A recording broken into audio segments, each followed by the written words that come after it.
বেশ কিছু বছর ধরে কংগ্রেস ছিল, তারপরে তৃণমূল। আপনার এই ভাডোরাবাসীর এই বীজটা এখনো পর্যন্ত সাকসেসফুল, কি বলবেন? নির্বাচনের আগে মনে হচ্ছিল, এমন ভাবে কাজ চলছিল, মনে হচ্ছিল নির্বাচনের মধ্যেই বীজ উদ্বোধন হয়ে যাবে। নির্বাচন শেষ, কাজও বন্ধ করে দিয়েছে। কালকে আমি ইঞ্জিনিয়ারকে ধরেছিলাম, যারা কাজের দায়িত্বে, সে তো ভুলেই গেছে কোন জায়গায় কাজ করছে।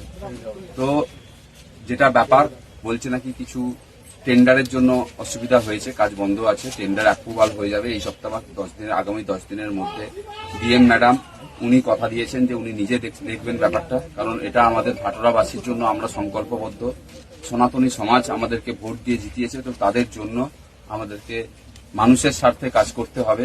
এবং ওখানকার যারা ইঞ্জিনিয়ার তারা বলেছে 22 ডিসেম্বর তারা কাজ হ্যান্ডওভার করবে বীজ ব্যবহারের জন্য, সাধারণ মানুষের জন্য।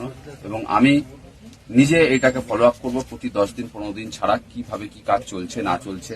পূর্ত দপ্তরকেও বলা হবে, পিডব্লিউডি যারা দায়িত্বে আছে ইঞ্জিনিয়ার তাদেরকেও বলা হবে।